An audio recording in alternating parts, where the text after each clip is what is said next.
It's Ron Reader digs the universe.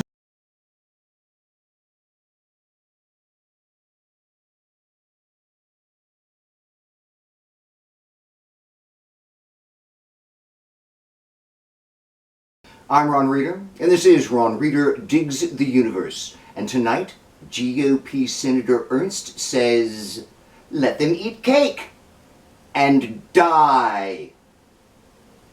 Well, not quite in those words, but that's what she meant pretty clearly, and it has pissed off a lot of people. Allow me to explain. Republican Senator Joni Ernst was holding a town hall last week in the state she represents, Iowa, and as has been typical for Republicans at these events in recent months, she was being heavily challenged by the constituents who were in attendance. People pressed her on her apparent refusal to check Trump's ever-expanding power. They pressed her on the tariffs. They pressed her on Musk and Doge on the refusal to obey court orders. Ernst brushed it all off, asserting that Trump is not a threat to democracy, but the audience was only just getting started.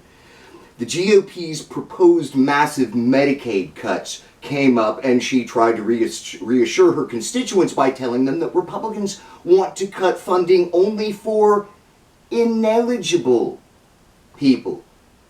Given the fact that we're talking about as many as 10 million people, according to CBO estimates, however, all of whom have already been approved as eligible by multiple layers of federal bureaucracy, one wonders what she really means when she says ineligible.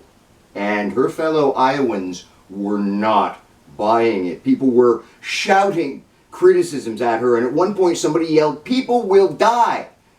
Without skipping a beat, Ernst responded, "Well, we're all going to die." This, in turn, outraged her audience all the more, and in turn outraged most of the non-fascist United States as well.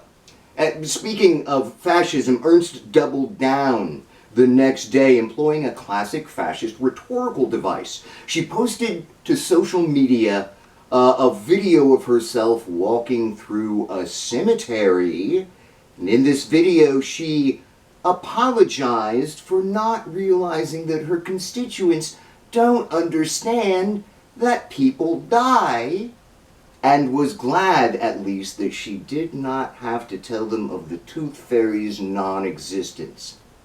Then she shared the good news of eternal life through Jesus Christ. Pure Nazi shit. French existentialist philosopher Jean-Paul Sartre, who actually went through the Nazi occupation in France during World War II, later wrote about the notion of the fascist bad faith argument. German Nazis would make preposterous, absurd, obviously bullshit observations and assertions right to your face, and they didn't give a fuck whether you believe them or not. The point wasn't to persuade, but rather to dominate. We decide what reality is, not you. Senator Ernst and MAGA more generally, the particular reality that they're dictating here is that it is morally acceptable to kill a significant percentage of the disabled and the poverty-stricken by effectively cutting them off from doctors and hospitals. That's what, well, we're all going to die means. That's what comparing the whole thing to the tooth fairy means. It means fuck off and die. Conservatives try really hard not to say stuff like this in public, but sometimes they get flustered, like with Ernst, or desperate, as with the Republican push to get people back to work during COVID, well before the vaccine was available. That's when they show their hand, when they're nervous and desperate. That's when you see that conservative values make you expendable. Unless they think there's something in it for them, MAGA is perfectly content to watch you die without lifting a finger to stop it. They're like the guy in that live spoken word intro that Phil Collins does for his song "In the Air Tonight." The guy who watches a man drown while refusing to save him. Seriously evil shit. Conservative philosophy, MAGA philosophy, whatever you want to call it, it is truly a cancer on the nation.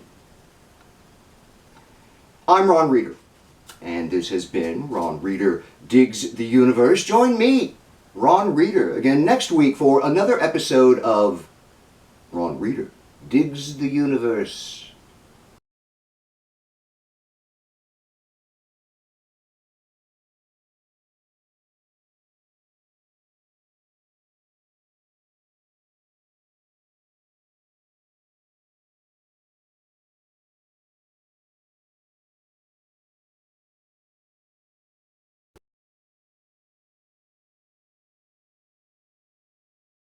You remember the song "In the Air Tonight," don't you? It's that one from the '80s that's got the drum beat that goes do do do do do do do do.